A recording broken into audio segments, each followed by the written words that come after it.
So I've been talking to a lot of people recently who have reached out to me through YouTube looking to make the move here to Cambridge, Ontario. I've helped many people over the years make the move here, both internationally and within Canada. When you're researching online, you get vague blog posts and summaries, but what you really need is someone to show you the city from a map perspective, break down the different areas to live, and show you what it's really like to live in the city of Cambridge. And that's exactly what we're gonna do in this video. It's always interesting to see who's watching and from where. Comment down below where you're watching from. Before we dive into the city of Cambridge, Ontario, I'm gonna show you Ontario itself and show you exactly where it is relative to the rest of the province. If Ontario was a province in and of itself, it'd probably be one of the largest countries in the world in terms of land area. I believe Ontario has a land area of about 1.2 million square kilometers. That's about 13 Portugals. In terms of where people actually live in Ontario, most people are gonna live here in the southeastern side of Ontario. And a fun little fact is, in this area right here of Ontario and a little bit into Quebec, from Quebec City to Windsor, Ontario, this is gonna be what's known as the Quebec City Windsor corridor, and this has about 40% of the population of Canada living within here. The major metropolitan areas within this area is going to be Quebec City in the northeast, Montreal, Ottawa, Toronto, London, and finally Windsor.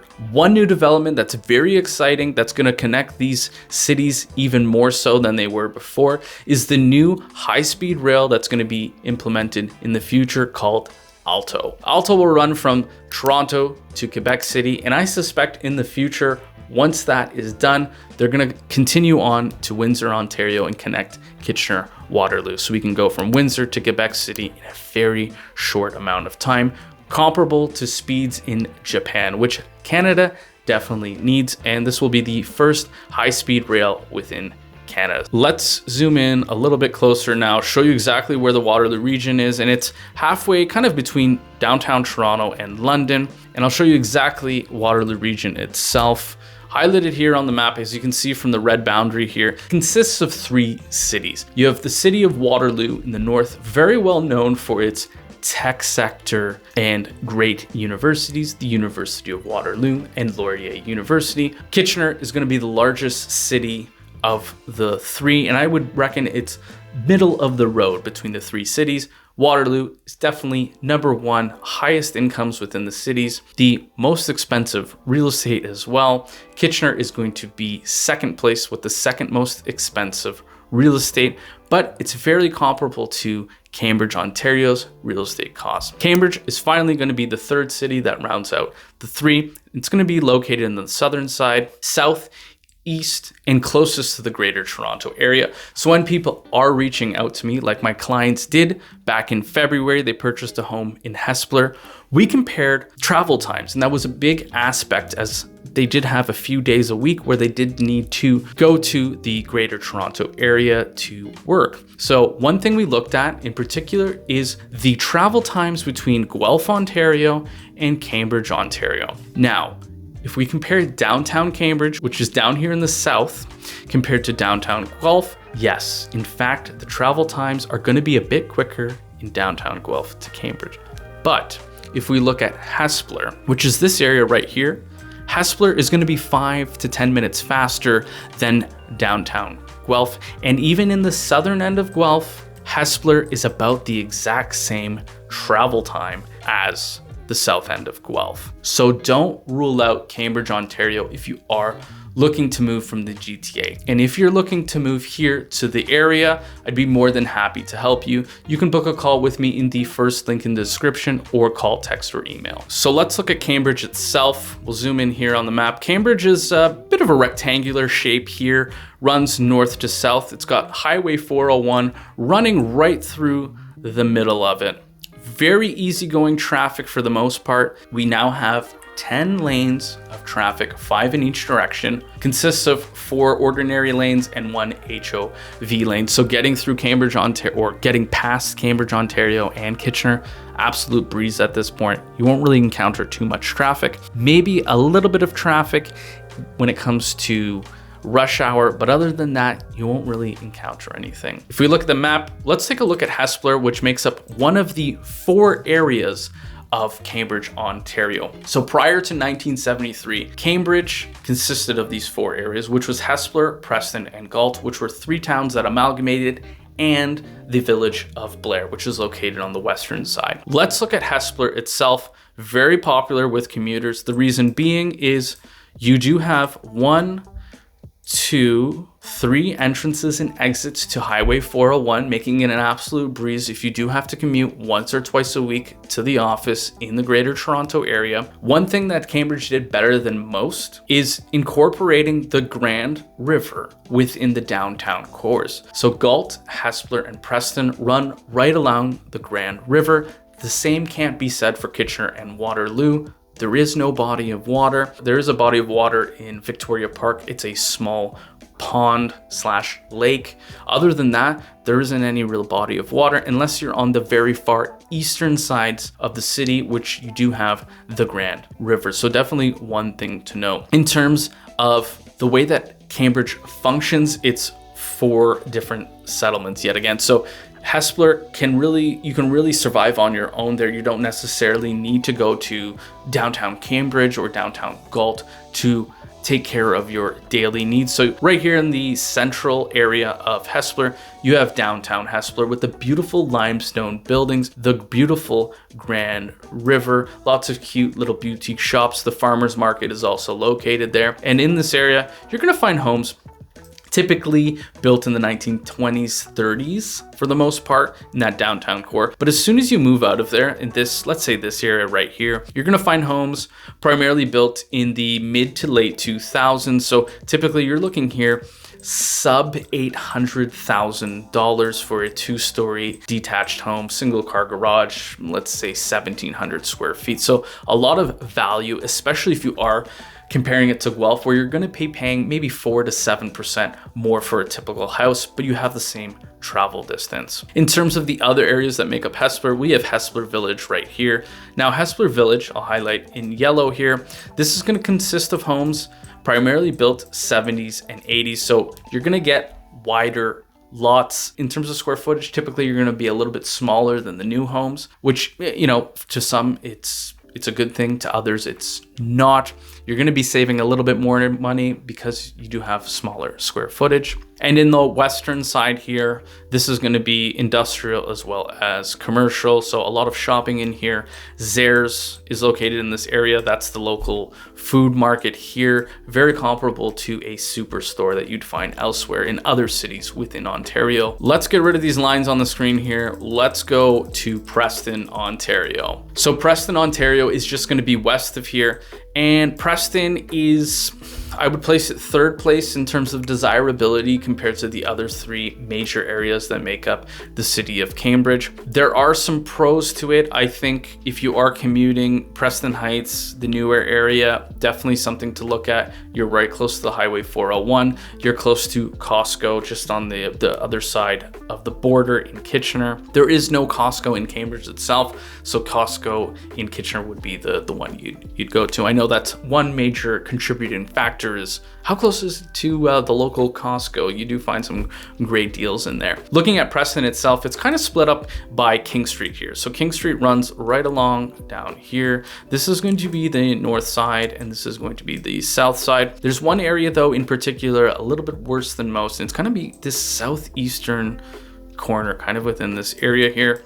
It's going to have more crime than Preston, Ontario on average, as well as the other areas that make up Cambridge. And that's going to be that little small area. Again, Preston did a fantastic job of incorporating the Grand River. The Grand River is located right in through here. And one thing that Preston has, it has a great park, better than all the other parks, I would argue, within Cambridge, Ontario. That's going to be Riverside Park here in the northern side that borders Highway 401. And here you're going to find multiple baseball diamonds, multiple soccer fields, picnics. The Grand River runs right through. So it's a really good place to spend an afternoon with the kids. And then most of your sporting events, if you play soccer or baseball, is going to be kind of within Riverside Park. That's Cambridge's home fields in here, where I scored a fantastic goal against Cambridge, Ontario. I myself played for the Kitchener Spirit, and I scored a wicked goal about 15 years ago now.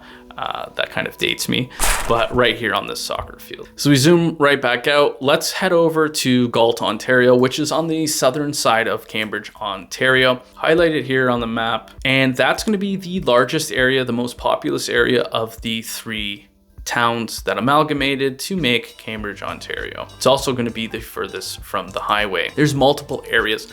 Let's take a look at Galt itself. So you have, in general, you have East Galt and West, right?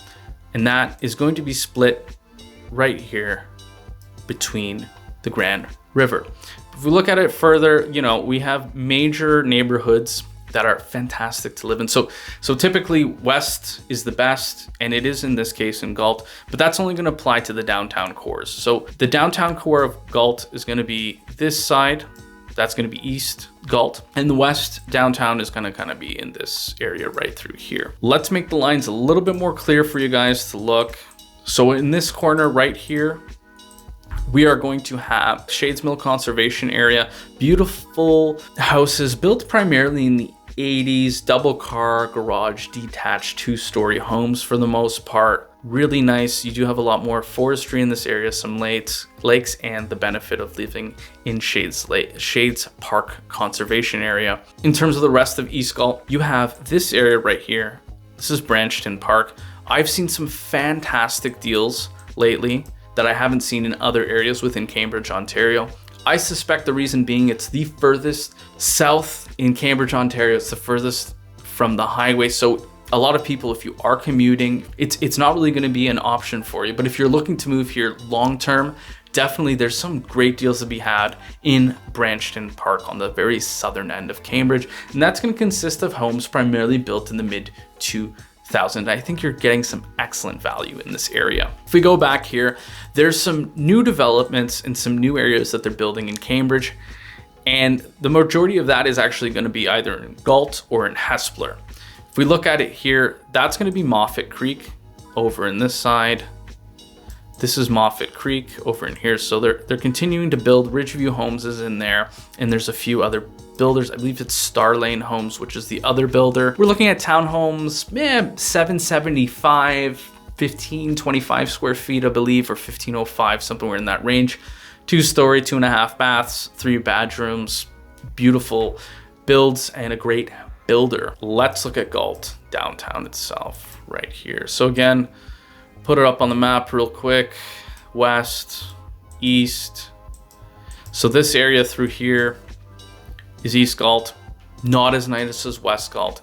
In fact, East Galt is going to have is the most crime-ridden area. On the whole, Cambridge, Ontario is still rather safe, but I'd like to point that out. A lot of people argue that, you know, East Galt isn't that nice in terms of safety. I've been in East Galt many times. I've spent countless hours. I've enjoyed a beer on the patio. I've been in the downtown core multiple times. Never really felt unsafe. So that's one thing to highlight. And Galt itself is absolutely gorgeous. It's a gorgeous city. They film many films within that area. Right downtown, a few weeks back, they were filming a film. There was a Belgian flag within the shot, and there was a car explosion within the middle of the city. If I can figure out what movie that was, I'll put it up on the screen, let you guys know. And they've also filmed The Handyman's Tale within Galt, Ontario. So it's really picturesque. It's very European-like, beautiful limestone buildings. They did a great job of preserving the buildings. That can't be said for the other cities that make up the Waterloo region, like Kitchener and Waterloo. Kitchener had a beautiful city hall at one point. They tore it down and they put up a generic concrete, steel, and glass building, which is just all right, but it wasn't really that beautiful building that was there before Fun little fact though, is the clock tower on that old building is now sitting in Victoria Park in downtown Kitchener. So if we look at West, which I think it's one of the best areas within Cambridge, Ontario, specifically West Galt, which is kind of this area in terms of the neighborhood itself. So in general, this is what's known as West Galt. We'll take a look at the map here. I'm gonna show you exactly what it looks like. We'll just throw up a random street, right? Let's just click this one. We'll zoom right in. I'll show you exactly what it looks like. This is taken probably within the fall, so it's not, look how beautiful these homes are. Absolutely stunning Victorian era homes, gorgeous. And a nice thing too is a lot of the driveways are actually in the back of these homes. They're laneways, which is quite nice, right? So you have that traditional, very Hallmark-like homes, right? And you have these beautiful green light poles, which you won't really find in any other part in Cambridge, Ontario or Kitchener, Ontario.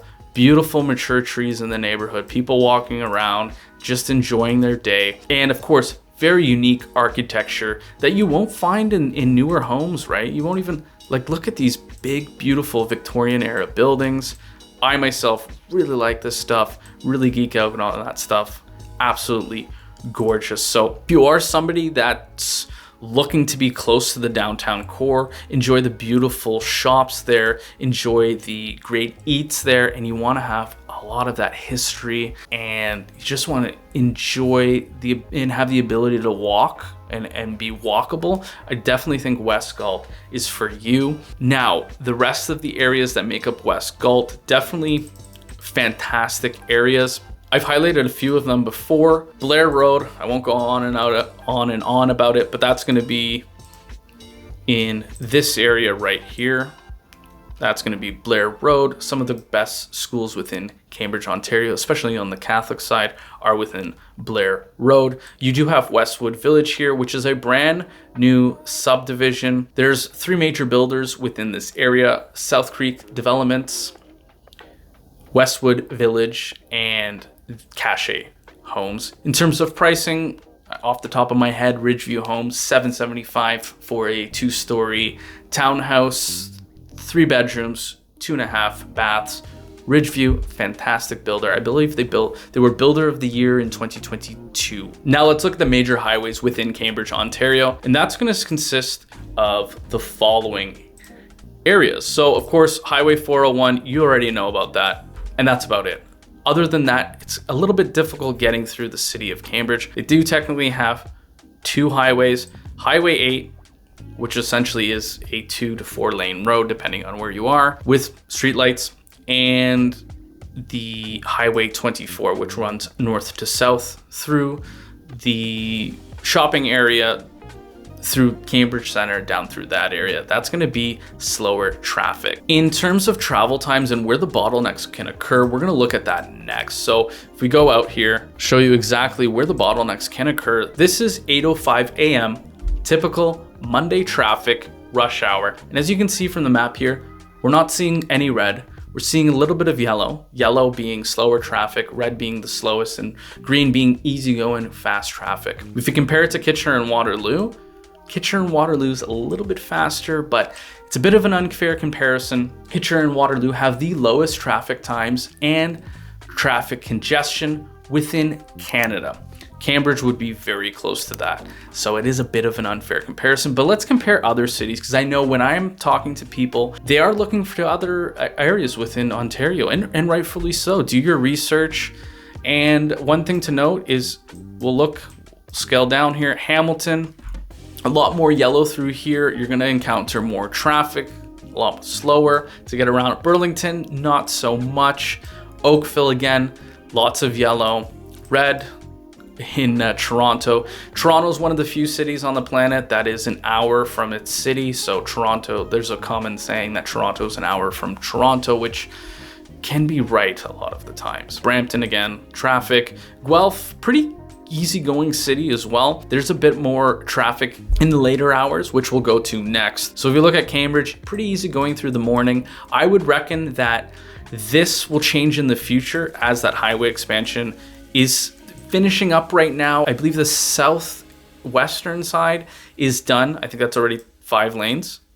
And this will be 5 lanes in the future. I'd have to double check, but this should open up and it should be faster within the future. And I would reckon a few months from now, you just wait. It's going to be all green through there. It's going to be easy going. Let's look at the travel times at rush hour. You're trying to get out there on a Friday. You're going to enjoy the weekend. Maybe you want to head out to the cottage or a beach. You want to get out of the city. So Friday, 4:10 p.m., we've got more traffic. So the major bottlenecks that can occur are going to be through here, a little bit through Highway 401, just kind of getting out through here. Again, yellow, it's not going to be bumper to bumper. It's going to be slower traffic. But one thing to note is right through here from Highway 24 down to the southern end of Cambridge, the traffic is going to be slow for quite a while.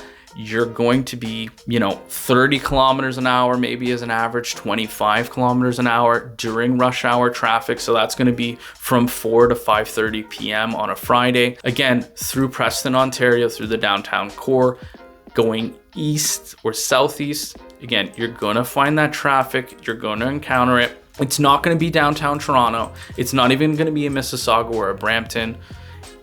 It's just going to be a little bit slower. So just be cognizant of that. It ain't going to be bumper to bumper, but it's definitely one thing to know. Let's move on. Let's compare the travel times between the different areas, right? So we've highlighted before, there's Blair, there's Hespeler, there's Preston and Galt. Hespeler is going to be the fastest. So let's look at Hespeler's travel times to Toronto, hour and 20 minutes. So you're probably not in downtown Toronto too often, but one place you'll probably want to go to a few times a year, a few times every few years, is going to be Pearson International Airport. It's on the western side of Toronto. Here, it's 47 minutes to Hespeler, Ontario. Let's look at Preston as well. So Preston, hour and 22 minutes, slightly farther. If we look at the travel times to the airport, 49 minutes, so just another 2 minutes. Galt, again, Galt's gonna be the furthest. This is downtown Cambridge, hour and 30 minutes to downtown Toronto. Now, if we look at Galt to Toronto, Ontario, this is where the major difference is going to be compared to the other twos. You're going to be spending an extra 20 minutes nearly living in downtown Galt as compared to Hespeler or Preston. So definitely one thing to know. So I get asked commonly is, well, why don't I just look in Guelph? It's closer. In fact, you would be right, it is closer, but in terms of travel times, it's actually going to be faster in both Hespeler and Preston. I can show you right now. So if you look at Guelph to Toronto Pearson, right now, this is the same time. This is 3 o'clock on a Sunday, easygoing traffic for the most part, 53 minutes. If we go back to Hespeler, this is live, 47 minutes. If we go to Preston, 49 minutes. So don't rule out the city of Cambridge, Ontario. You're going to be saving money moving to Cambridge compared to Guelph in terms of real estate costs. Guelph, you're going to be about 5 to 7% higher in terms of prices, but there's some great benefits to living in Guelph, Ontario. If you want to see a video about that, you can watch the pros and cons of Guelph, Ontario, which you can watch right here. So one pro to living in the Waterloo region is we do actually have an international airport, and Galt would be the furthest away compared to the other downtown cores that make up the Waterloo region. That's going to be a 20-minute drive, so you're always going to be rather close. Kitchener and Waterloo, you're going to be about a 15-minute drive. There's multiple destinations, right? So we have Abbotsford, Calgary, Alberta, Edmonton, Halifax, Vancouver, and Calgary. And that's right now in the summer. In the wintertime, you're going to find a lot more sunny destinations. We're talking Mexico, Cuba, and I believe the Dominican Republic. That's definitely a benefit, is you don't necessarily need to go to Pearson International Airport, especially I would find in the winter time, trying to get away. That's definitely a really nice benefit. And in terms of the sunny weather right now, you're probably looking maybe to enjoy a beach, and Cambridge, Ontario, of course, it's landlocked, but there is a nice beach just south of there. That would be the beach I would frequent if I was living in Cambridge, and that's going to be Port Dover. And a fun little fact is Port Dover actually has palm trees. Yes, there's about 4 to 5 palm trees that are planted each year. It's right in front of a restaurant. I believe the restaurant plants the trees, or they own the area in front of the restaurant there. And those trees are imported from a greenhouse, I believe in southern Ontario, to that area, and I believe in June, and then they take them out in September and replant them in a greenhouse. Well, if you enjoyed this video, click the like button and subscribe, and I'll catch you in the next one.